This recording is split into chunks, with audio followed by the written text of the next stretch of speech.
don't know very much of anything when it comes to machine polishing. Okay. Can you help lead me down this rabbit hole? Sure. Have you ever polished before? No. And you're gonna do it on camera. Yep. So Kim is a brave, brave lady. I'm Todd Helm with Rupes, and we're at Car Supply Warehouse just outside Chicago, Illinois. And if you walk through the front doors, this is the lovely face you see, right? So I've been tasked with the challenge of explaining paint detailing and then putting a polisher in your hand towards the end, and we're gonna see what happens. So you ready? Yep. Awesome.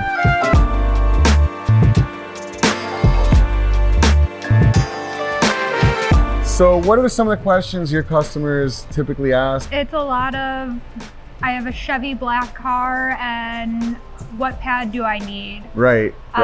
Just asking for what compounds to use, what pads to use, and that's mainly the question. So just product questions. Yes. And the truth is, product questions are some of the hardest to answer because there's such a wide variety. So before we can even jump into what product should I use on which polisher, we should step back a little bit and talk about what really is paint correction, right? Why do people polish their paint besides they watched a video on TikTok or YouTube? And so what's really going on? Paint polishing is generally a process where we're removing a little bit of paint. That's what we're doing. We're taking defects that exist in the paint and we're replacing them with the defect that we create. Does that kind of make sense? Yep. So a good way to think about it when it comes to paint gloss is anybody who's ever seen a lake on a windy day, the water's kind of muddled, right? So the surface has a lot of texture. Well, the same thing happens over years of owning your car. When you wash it, you scratch it, you have a dirty mitt, and you put some texture, some scratches in the paint. And as we add texture, the light doesn't really reflect well, and so the gloss goes down. But if we take that same lake on a calm day, you look at it and the reflections are crisp and beautiful. So really that's the goal of polishing, is we want to take away the big defects and then replace them with an ultra fine defect that really is, for all intents and purposes, smooth, and the paint is really, really shiny. Does that kind of make sense? Yeah. So we're gonna just remove a microscopic amount. Now here's the thing. Because paint polishing is abrasive, it can be a little bit scary for people, and rightfully so. Everything should be done with caution. But now we get into the world of what type of polisher, what's the safest to use. So when it comes to selecting the right type of polisher, there's 3 different options on the market. Back behind us, we have a number of Rupes Bigfoot polishers. This is the newest one, the Hybrid 21. But these are all classified as random orbital. And what that means is when you squeeze the trigger, it moves in an orbital movement. So you can kind of see it goes this way, but the pad also rotates. Kind of hard to see on the camera. That's the safest movement. Okay. So the first question to the customer is what type of polisher you're using and why. There's something called a rotary, which spins in a direct, it's like a top spinning. Those are more dangerous, but have a little bit more energy. And then there's kind of an hybrid in between that is called, we call it the melee, but it's gear driven. So the first thing to do is settle on how much experience do you have, and so how much do you have? None. So we're gonna start with a random orbital polisher. Okay. Like I said at the beginning, when we polish, we kind of put in some real microscopic scratches. The way this tool puts those into the surface, they're invisible. So we don't create a swirl mark, which is a common problem. And because of the way the tool runs, it's really hard to damage the paint. So this will be your weapon of choice, right? All right. The next thing we need to do is evaluate what is the goals. So when we look at this hood, right here, it looks like there's some sand marks, which actually I think would be fun for you to take out. That's a pretty severe defect. It's pretty dull. Okay. There's some swirl marks and some scratches. So all of these defects go into the paint at a certain depth. And if we're doing paint correction, we have to remove, right? Removing defects is really a process. If this is the bottom of the defect and this is the top of the paint, we have to remove all of the paint above the defect. Okay. That's how we create a new surface. So we have a number of options here. We have, in our world, blue is aggressive, and then we have 2 pads on the hood, a wool, which is very aggressive, and foam, which is a little bit less. Same thing, we have yellow wool, so yellow is a little bit less aggressive, and then yellow foam. So from most to least aggressive, we're gonna go blue, blue, yellow, yellow. Our recommendation when we polish paint at Rupes is to start somewhere in the middle. Okay. So we're either gonna select one of these two, because if it doesn't work fast enough, we have room to go more aggressive. Or if it works really fast, maybe we can go to a less aggressive one and take off less paint. Okay. So far, so good? Yeah. So we'll give you the option. You can use the new Azure blue pad or the yellow wool pad as what we call a test spot. Which one? Let's try out the new blue one. The new blue one. Okay. So Rupes recommends before we start taking this pad with an abrasive polish to the surface, we want to prepare the pad before we use it, even when we're doing a test spot. And just to reiterate, a test spot is we're just going to polish little areas, see if it gives us the result we want.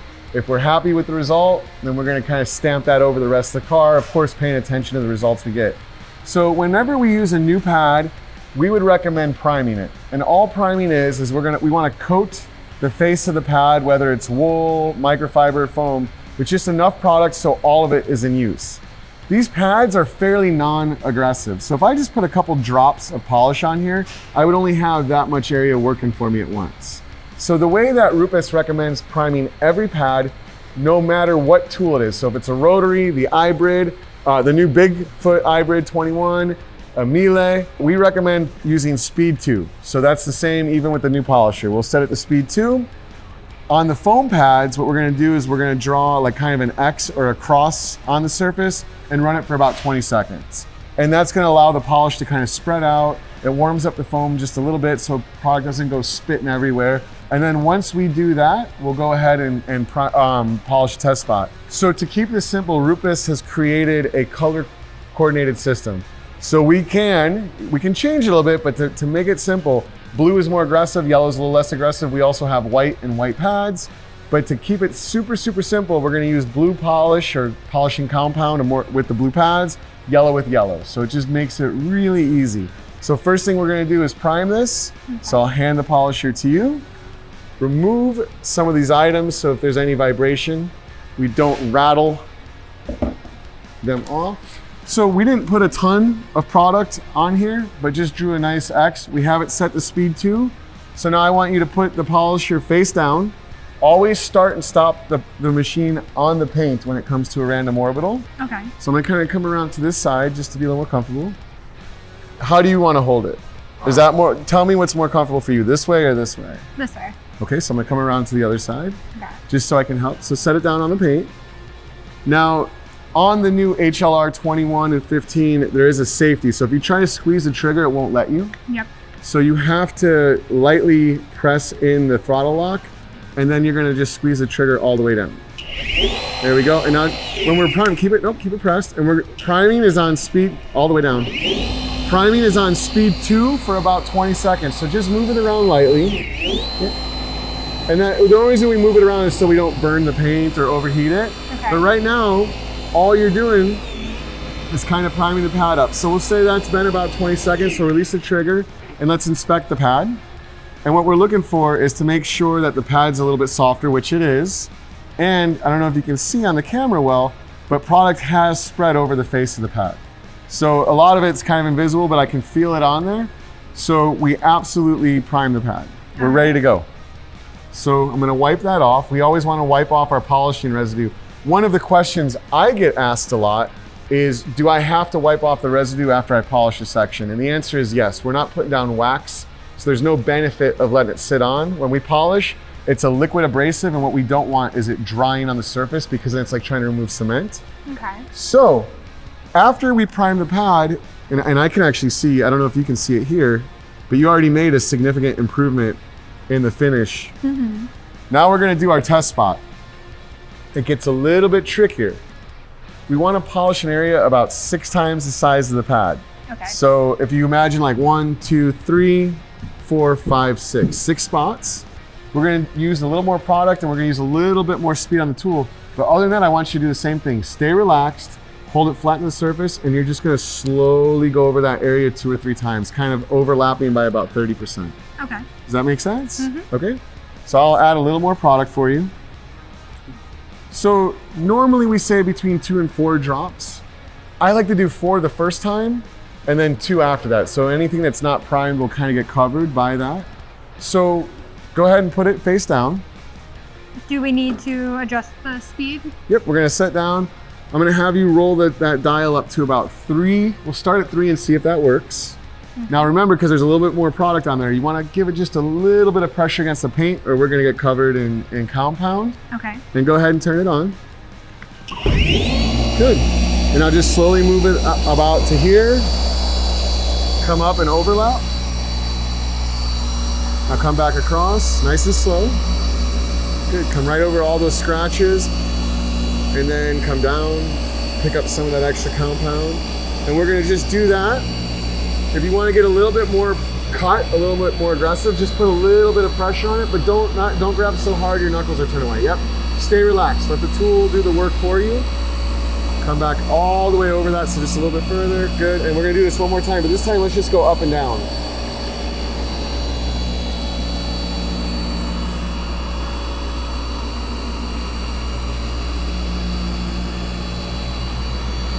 And I want you just to come back over that sand scratch a little bit, just because we haven't really covered that. So just go ahead and hit that for 1 second. And just come all the way over, yep, and let's just see what happens. Good, now squeeze the trigger and release it. So that was our test spot. And actually you did great. Like you did super, super good.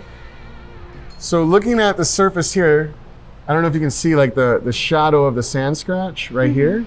But that's because you kind of were coming a little bit short. Does that make sense? Okay. So what I want to do is I want to repeat another test spot right here because I think that combination is going to be enough. Okay. And then what looks really cool is it looks like there's some metal flake in this paint that we couldn't really see before. So we're removing almost all of the scratches and leaving a really good finish. And you said you haven't really polished before. No. You must have a great teacher. I do. All right, so we're gonna just kind of do the test spot like right here. Okay. Or not test spot, we're gonna say a polishing section. And I want you to do the same thing you did, but this time just a little bit more pressure. Okay. A little bit more, I don't wanna see like the knuckles turning white, but just a little, just give it a little bit to engage the pad, and let's try it one more time. An area about 6 times the size of the pad. Go ahead and turn it on. Good. And see, even when you add just a little more pressure, it kind of smooths the tool down, it doesn't wobble as much. But go ahead and do an area about, yep, come out to here. That's good, and then, yep, nice and slow and overlapping. We'll kind of cut right across the center, so we're kind of overlapping by about 30 to 40%. So, you've absolutely removed all of the sand scratches. Okay. And it came out pretty quickly. That was a short cycle.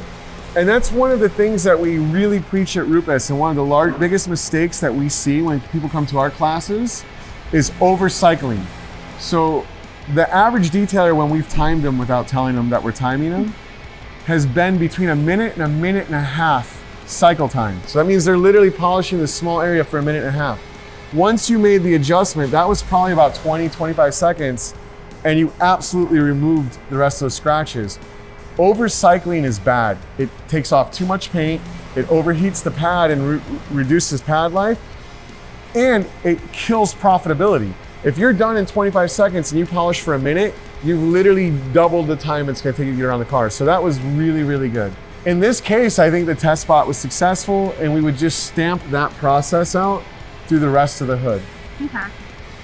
Sounds good? Yeah. Now, when you're done, you look at the paint, this looks really good. There's a little bit of metal flake. I can see my reflections. We want to inspect it with a light. If we're happy with the result, then at that point we can go to a wax, a sealant, or a coating. Or if we see a little bit of haze in the surface, we might want to repeat the test spot with something a little bit less aggressive. Okay. So the problem is, as we go more aggressive, more likely we're going to leave an artifact behind. And what that means is we're going to leave something that shows that we just polished the paint. So as we go more aggressive, we'll always run the risk of needing a second step.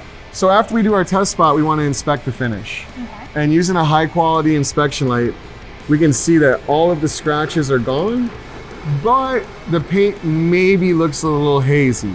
So now we can repeat a section doing something a little bit less aggressive and see if we can bring up the gloss. And one of the things I really like to do is put down a line of tape, because that gives me like a very dramatic before and after. So we'll put a tape line down. We're gonna switch out the azure pad to the yellow foam pad, and we'll repeat a spot, and then we'll see if it makes sense to go ahead and do that over the whole car. Okay. All right, let's see how good you are. I'm gonna throw this and you're gonna catch it like a Frisbee. Are you ready? All right, you gotta get ready to tilt it that way, yep. Oh, no, one more, that was my fault. All right, that was your fault. Yep. You can't hold it still, you gotta move it. That's teamwork. Teamwork makes the dream work. Okay, Kim, so before we do our second polishing step and dial in our full test spot polishing process, we're gonna wanna prime the new pad because we haven't used it. And one of the questions I get also is how often should I prime my pads? Do I have to prime them every day before every use? Our rule of thumb when it comes to pad priming is anytime the pad is dry. So if you use the pad, you go to lunch, you come back and the pad is still damp, then you don't have to prime it. But if you blow out all the residue, maybe with compressed air, you go to lunch, you come back and it's dry, we would want to reprime it. And of course that would go if it's a brand new pad, it's dry, or if you washed it and let it dry overnight, it's dry. So any dry pad should be primed. We're gonna prime this one exactly the same way. Speed 2 for 20 seconds, Okay. and we're gonna draw across the product on it.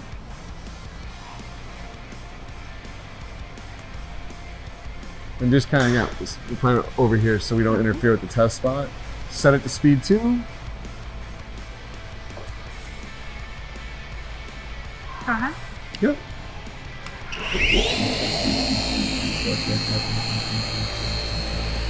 With new Rupes pads, sometimes you'll see a little bit of this dust residue, and that's just from the way that we cut the pad. So that's normal, and that only happens when a brand new pad is used the first time. So nothing to worry about. Keep just a little bit of pressure on it. That's good. So it's starting to get a little. Yeah, sorry. Wow, that's some soft paint, because even that, like, this is the paint that you, like, makes you look good, you know? So now that we've primed the pad, we're gonna go ahead and repeat a test spot over the same area we corrected. Again, I like to use 4 drops the first time, and then after that, 2 drops. And let's go ahead and use like speed 3 or so. Okay. And we're just gonna polish an area about 6 times the size of the pad right in here. All right. Just a little bit of pressure so it doesn't spit.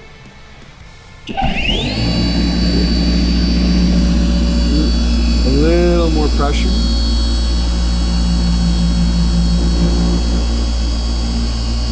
That's good. There you go.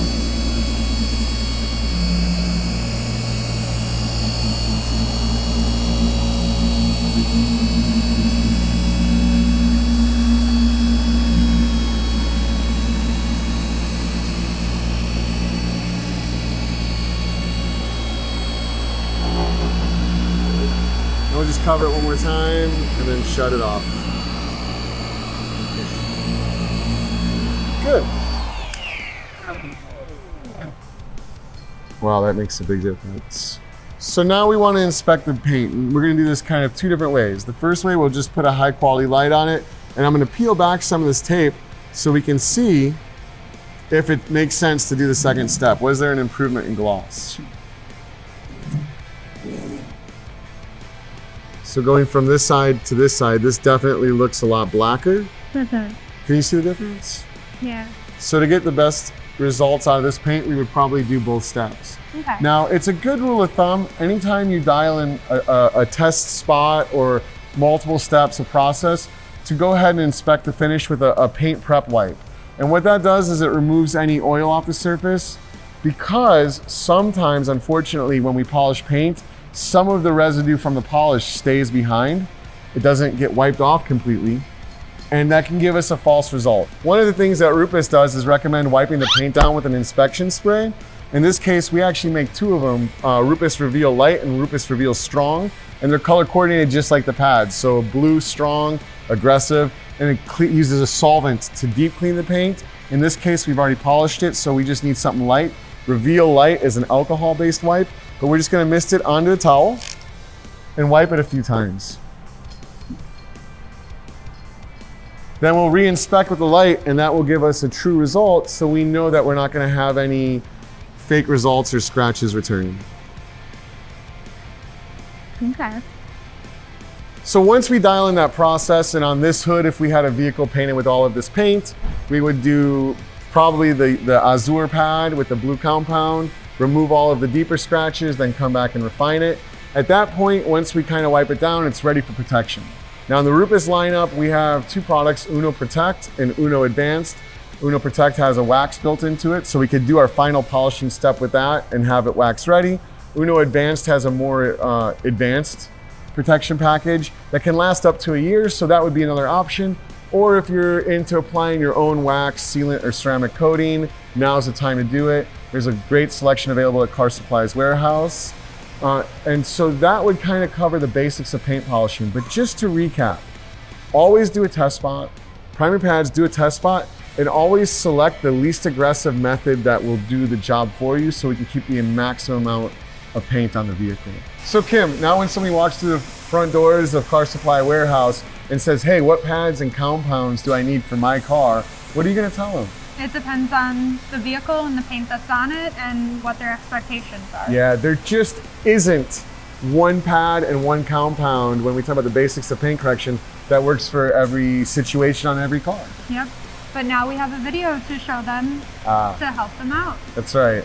So thank you very much for joining me. You did awesome. I don't think you've really held a polisher too much before, so you did awesome. Or Rupes just makes awesome stuff. It could be both. Both, and I had a good teacher. You had a great teacher and you're an awesome student. So of course, make sure to like the video, subscribe for more content, and we'll see you around.